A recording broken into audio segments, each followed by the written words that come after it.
A temperature sensor change here on my O2 GMC Envoy. This is exactly what it looks like. It's going to be coming out with the two wires here out of the side of the block, way behind the alternator and the battery. Now, I was looking for myself for help. I find these how-to videos very helpful when it comes to working on my vehicle. However, for this in particular item, the only video they have is a guy on here for 2 minutes, and he doesn't really tell you how to do a whole lot, and from what he explains, he kind of sends you off, because this is a really big job if you don't know what you're doing, and you will learn the hard way. It's a lot of tight area, a lot of tight spaces to get in there, but the temperature sensor is located here behind the alternator on the side of the block, and you're going to need a special crow's foot 18 millimeter ratchet type set, just like this. I had to run to Napa, sells them for like $8 a piece, and again, this is 18 millimeter, and you're gonna need that because a regular 18 millimeter open standard end box wrench is not going to be able to fit in by the side of the block. But just to give you a point in the right direction, what I did yesterday to make things very simple, I first started with removing the battery. You'll need to take this plastic lip off, which is not too hard. There's actually two little tiny, I believe they're 19/32 bolts. Take this one out over here, come to the other side, take this one out. The other little three are just these little snap in, snap out plastic bolts. You can pop them in, pop them out. I kind of broke one or two of them yesterday, but nevertheless, get that out of the way. You got a couple little bolts here for the little battery bar. Just remove it. It's no big deal. The other one comes in here on the side. Just remove that. Get the battery out. You basically want to take the positive off first, the negative off last. Remove the battery and the holder. It doesn't take that long. It's just a plastic cover. But once you get this out of the way, you'll be able to have a ratchet down in here and have some more room. And you're going to come to find out that, like I did yesterday when I did this job, you also have to remove the alternator. There's no way around it. I tried it, so you can try it yourself.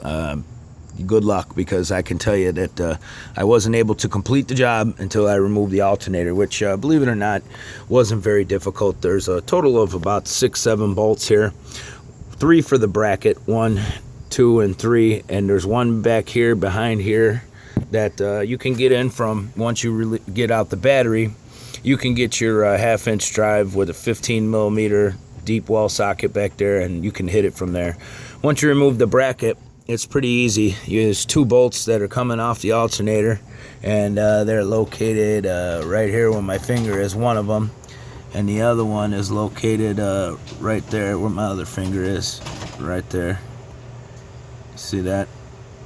So at which point, once I remove those 2 bolts, there's one all the way down here on the bottom. But again, once you move the battery, I had a little issue with this air conditioning line. Once I pushed it a little bit out of my way, was able to remove the alternator very easily.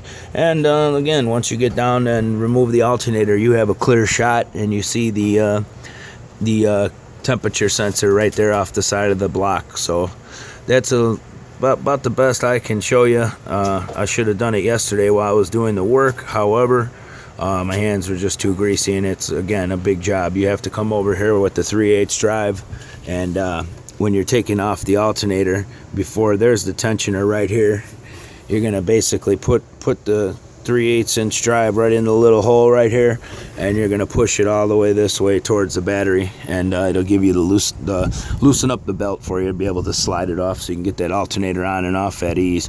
Also, again, once you remove the alternator, there's the power coming to it off the back. I believe it's a 5/16 or not 5/16, 10 millimeter bolt off the back of that alternator. Just remove that before you try yanking it out, because it won't let you yank it out of there without it. But I hope my video was helpful than the other guys. Really, I didn't find too much help with his, not a whole lot of explanation. And by the way, again, the other video says a 9/16 or something for the temperature sensor. That's not correct. It's a 18 millimeter, and you're gonna need a crow's foot. You don't want to take my word for it. Go ahead and try it your way, but you'll come to find out that it's going to be very difficult. Again, this is what the sensor looks like when you're looking at it. It has a rubber nipple on the back of it with 2 cords coming out. I actually cut the cords and just put an 18mm deep well socket on it just to get it out, because once you get the crow's foot in there, it's very difficult to turn this thing a quarter of a turn at each time. It actually takes a long time to put it back in, and as you're screwing it on with that crow's foot, you're going to want to grab the cord and untwist it, because it gets tangled up every other turn you're going to turn it. So hope my video was a little bit helpful than the other guys. Again, this is a temperature sensor for 02 GMC Envoy. I believe they go up to 08 until they change the motor design and stuff. And so all right, well, I'll see you again.